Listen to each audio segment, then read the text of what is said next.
हाँ भैया ध्यान दी। सबसे पहले ए भोजपुरिया समाज के हमरा तरफ से नमस्कार बा और रउआ सबके आशीर्वाद के इंतजार बा। हाँ चली भैया अब एगो थावे वाली माई के वंदना सुनी और ओकरा बाद से कहानी सुने। चल सखी थावे वाली माई के दुआर हरी झूमारी, अब जंगल बीचे लागे तारा बार खेलब हरी झूमारी।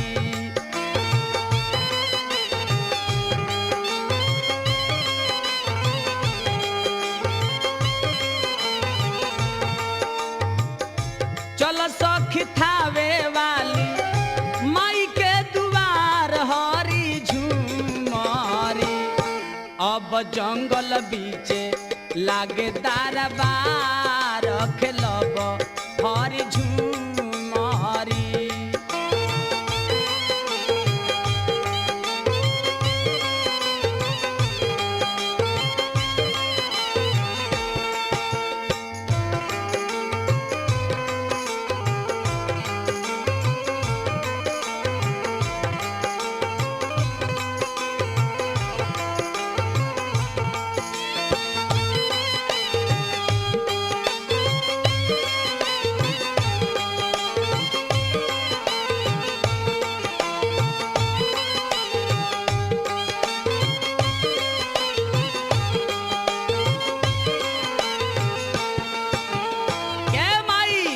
सुनले बनी कि जेकरा पर और दया हो जाला, अगर आन्हर पर हो जाई तो आन्हर के लौके लगेला, उ देखे लगेला, लंगड़ पर हो जाला तो पहाड़ फाने लगेला।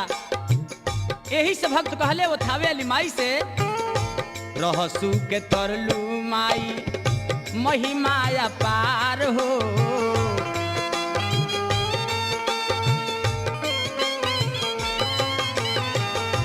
रहसु के माई के महिमा पार हो।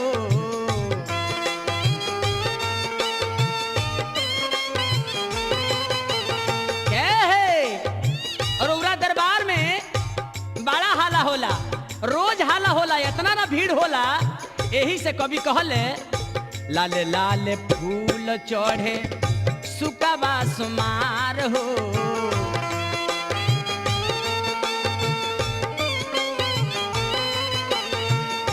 लाले लाले फूल चढ़े सुकाबा सुमार हो।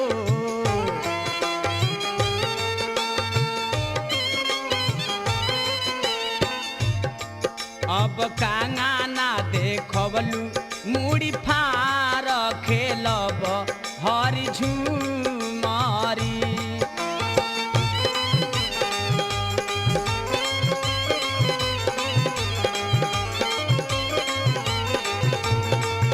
अब कांगाना देखबलू मुड़ी फार खेलब हरी झूमारी।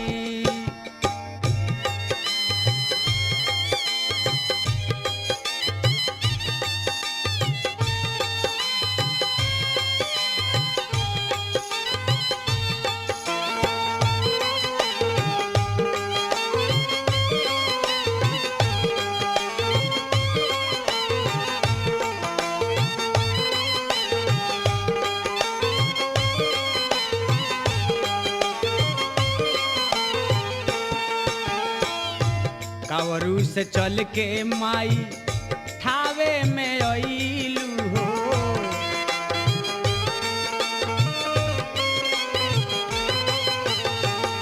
कावरू से चल के माई थावे में अइलू हो।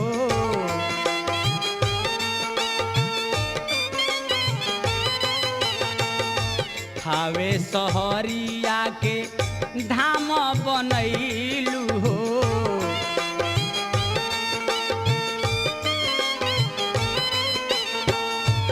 थावे सहरिया के धाम बनैलू हो।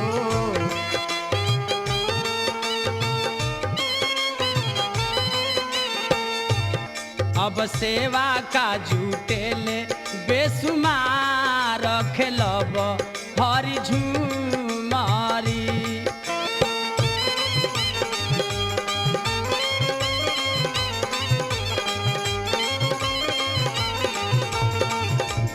सेवका सब झूठे बेसुमार खेलब हरि झूमरी।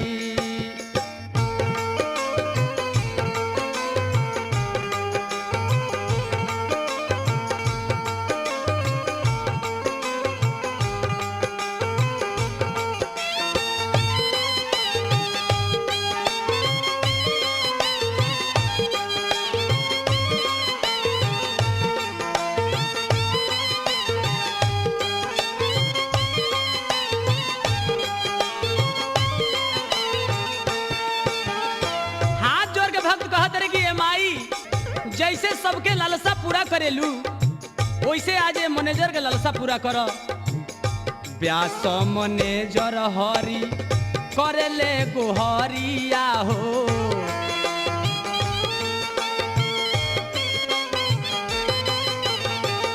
व्यास मैनेजर हरी करेले गोहरिया हो।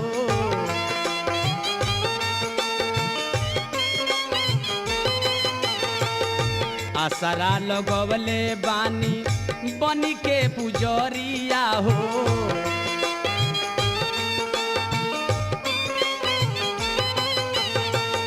आसरा लगवले बानी बनी के पुजरिया हो।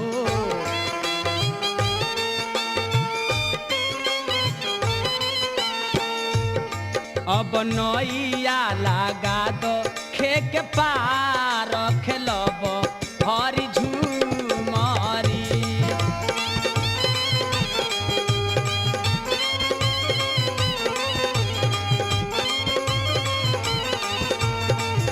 अब नैया लगा दो खे के पार खेलब हरि झूमरी।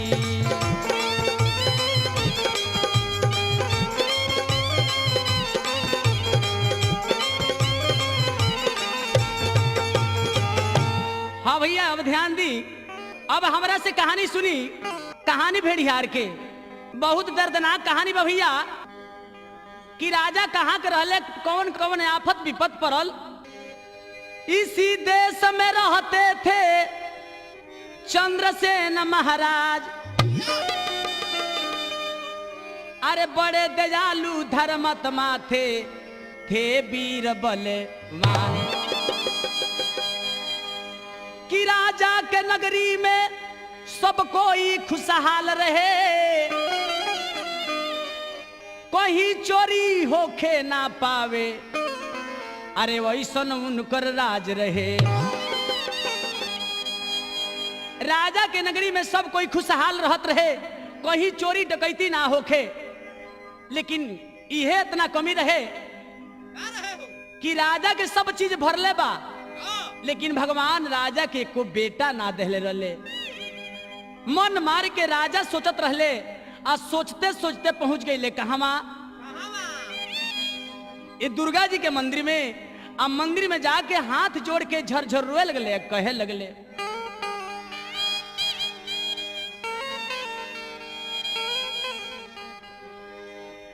आरे हाथ जोड़ी करिले पूजा नवाए माई,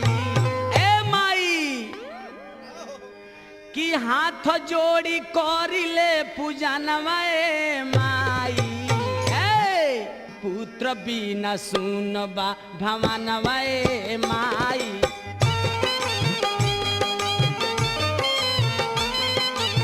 पुत्र बिना सुनबा भवनवाए माई।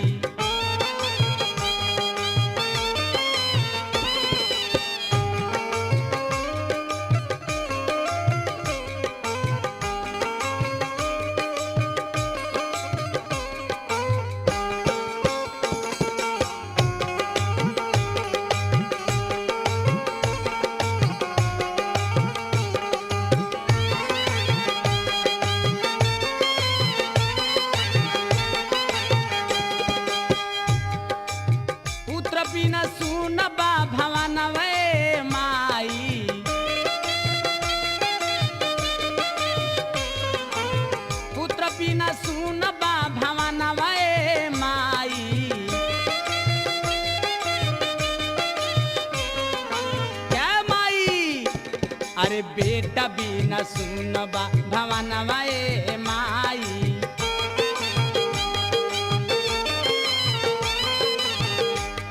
अरे लिखले हाकिम जादो गानवा ए माई।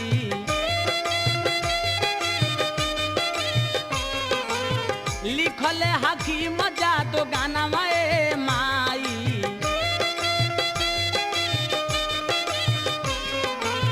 गावेले मने जर्जी ना दानवा ए माई।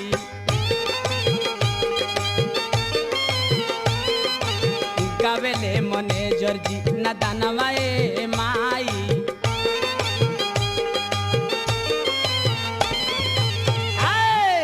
ध्यान भैया कहानी यही जी रह गई। अतले एगो गीता गई। पति प्रदेश बारे दिल्ली में रहत रहले और कहाँ रहत रहले देखो जानत किलाट बजावत रहले प्रदेश बारे। आई है जाए के पहले फोन लगा दे अपना घरे। आ जब टेलीफोन सुनली उनकर मेहरारू रे दादा उनकर गोड़ भूया बा जहिया डेट दिले बड़े तहिया देखी कभी गीत लिख दे। अरे आवे के कहले राजा जल्दी से आई है हो।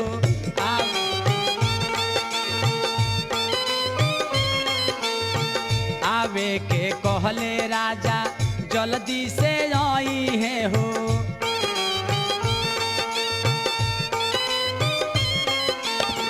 अखिया के राहे हमारा मन में समय है हो।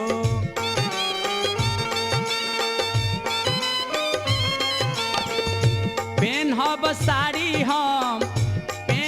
साड़ी हम चुन चुन के बाटे मनया गराइल। टेलीफोन सुन के बाटे मनया गराइल। टेलीफोन सुन के बाटे मनया गराइल।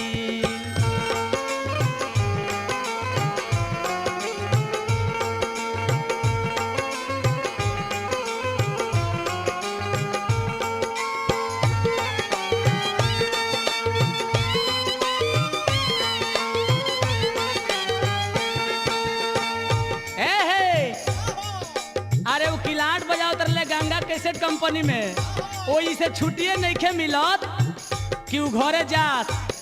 उनकरा बने उछंदर बरल बा। कभी का कहले भइले उछंदर एक दिन सुतल रहनी जी।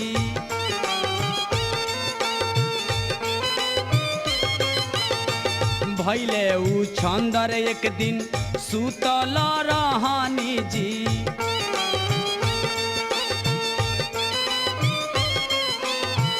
सपना में बोलो मुझी कनवे में कहानी जी।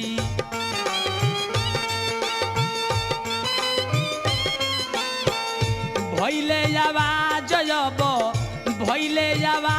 जब कून कून के बाटे मनया गराइल। टेलीफोन सुन के बाटे मनया गराइल। टेलीफोन सुन के बाटे मनया गराइल।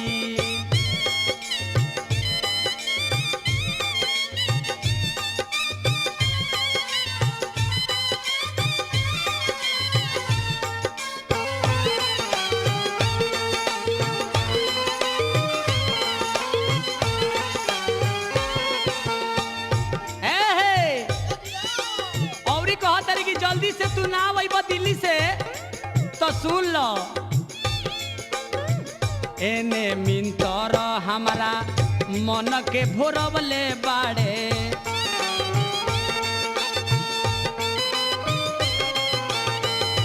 एने मिंतर हमारा मन के भोरवले बाड़े।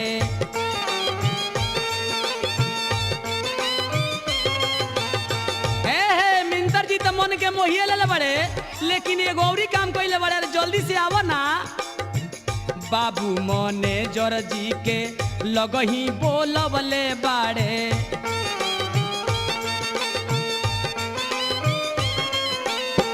बाबू मने जर्जी के लगही बोलबले बाड़े।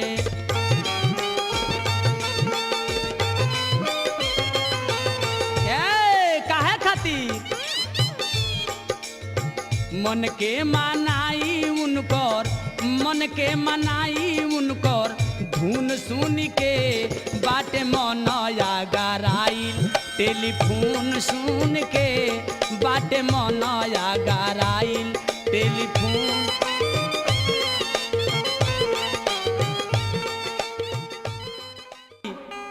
देखी भैया देवी के जब पुजारी रहले राजा से कहत रहे कि अरे रोत का बड़ा, अरे घरे जा तारा कि हम बेटा जरूर हुई हैं। राजा घरे आवत रे, धीरे धीरे दिन बीते लागल कि 2 3 4 जब बीतले महीना में 2 गो 3 गो 5 गो 4 गो 9 गो महीना जब बीत गई, राजा की है एगो बबुआ भइले।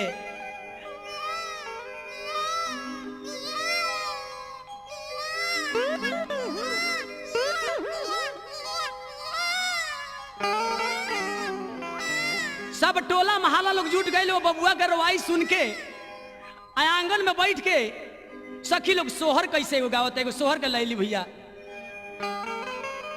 कि एक तो हम आंगवा के अरे पातर दूसरे गर्भ मातल दूसरे गर्भ मातल हे ललना लालना तीसरे में बाबा के रे दू लरुई दर दिया कैसे अंगई बीहे।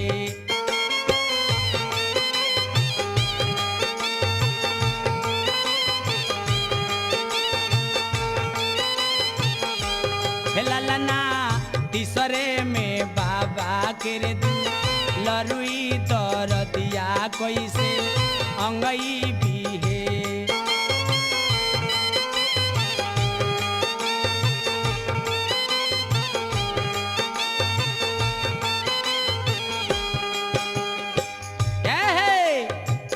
कोई अपन अपन नेक मांग रहल बा।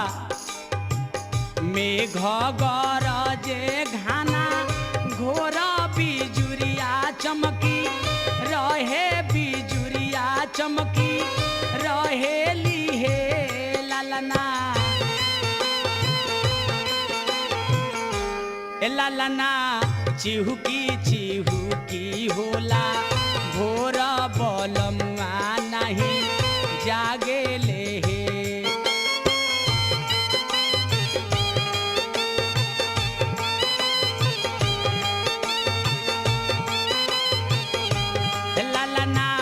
चिहुकी चिहुकी होला भोर बलमुआ नहीं जागे ले।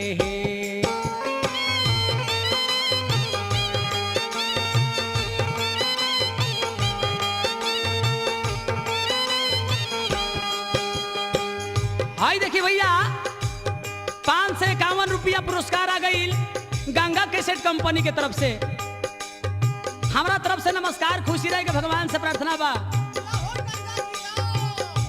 हाँ भैया अब ध्यान दी। सासु मोरा सुतेली रे जा टरिया नदिया को ठरिया नदिया को ठरिया नुहे लालना ए लालना सैया हमरो सुतेले रे दू बारवा तो कैसे के जा गाई बीहे।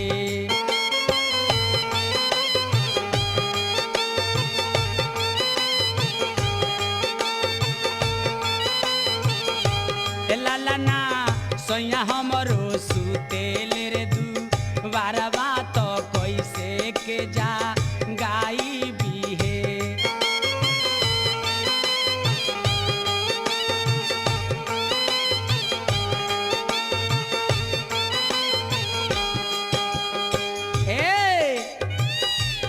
और कह तरीके सखी गावतरी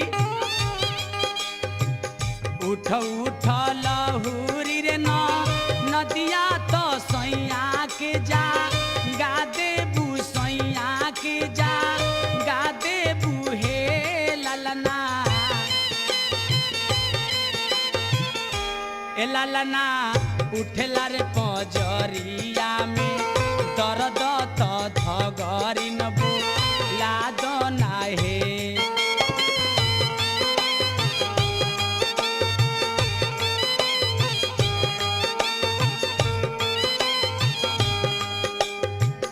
अब के दर दिया हम अंगईले देव सब माँ नाईले देव सब माँ नाईले हे लालना ए लालना फेरु ना करब वैसन काम बालकवा मोर जी यावहु हे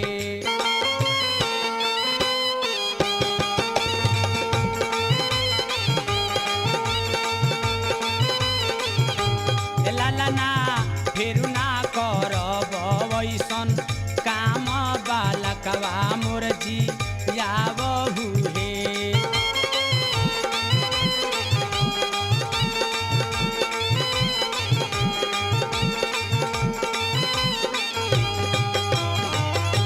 हाँ भैया धीरे धीरे दिन बीतने लागल। एक दिन के बाद बाकी राजा के बेटा के तबीयत खराब हो गई। जब तबीयत खराब हो गई तो राजा जाते लगे। कवि के भाव भैया एक रोज राजा को लड़के को बीमार हो गया। लड़के के दुख देखी राजा लाचार हो गया। आरे बड़े बड़े वैद्य अइले राजा के समनमा। अरे कोई नहीं रोग कैल न पहचानमा।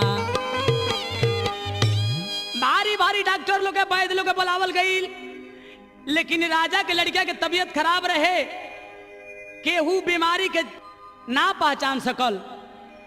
राजा अपना दिल में विचार करते रहे कि दुर्गा जी से कहनी प्रार्थना कहनी तो हमारा घरे एगो बबुआ भइले। ओहू बबुआ के तबीयत खराब हो गई बा। चल तनी दुर्गा जी के लगे आ दुर्गा जी से जाके कहे।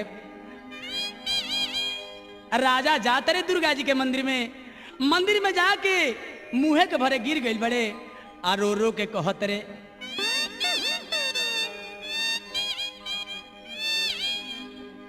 अरे चरणमा धो के कहले राजा जी। अरे कहले राजा जी ए भैया कहले राजा जी हो। चरणमा धो के कहले राजा जी कि राजा माता से बोले ले बचनमा। चरणमा धो के कहले राजा जी।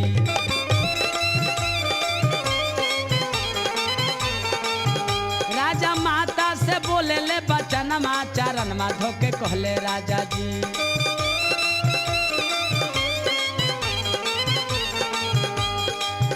के माया और औरे दया से हमारा घरे एगो बबुआ भइले आ ओहू बबुआ के तबीयत खराब बा।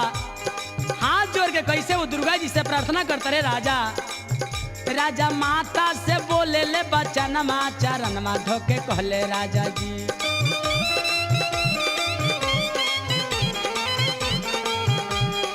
हे माई अरे बहुत दिन से कैनी मैया तोहरो हम पूजनमा।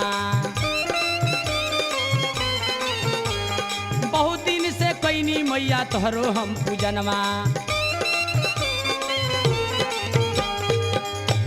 इतना दिन से पूजा करत हो गई। तब देखी भैया कि तब हमारा घर अइले एगो हीरा रतनमा। चरणमा धो के कहले राजा कि राजा माता से बोले ले बचनमा। चरणमा धो के कहले राजा जी।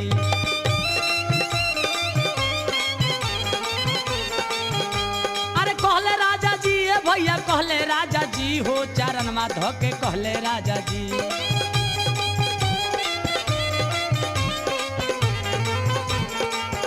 राजा माता से बोले ले बचनमा। चरणमा धो के कहले राजा जी।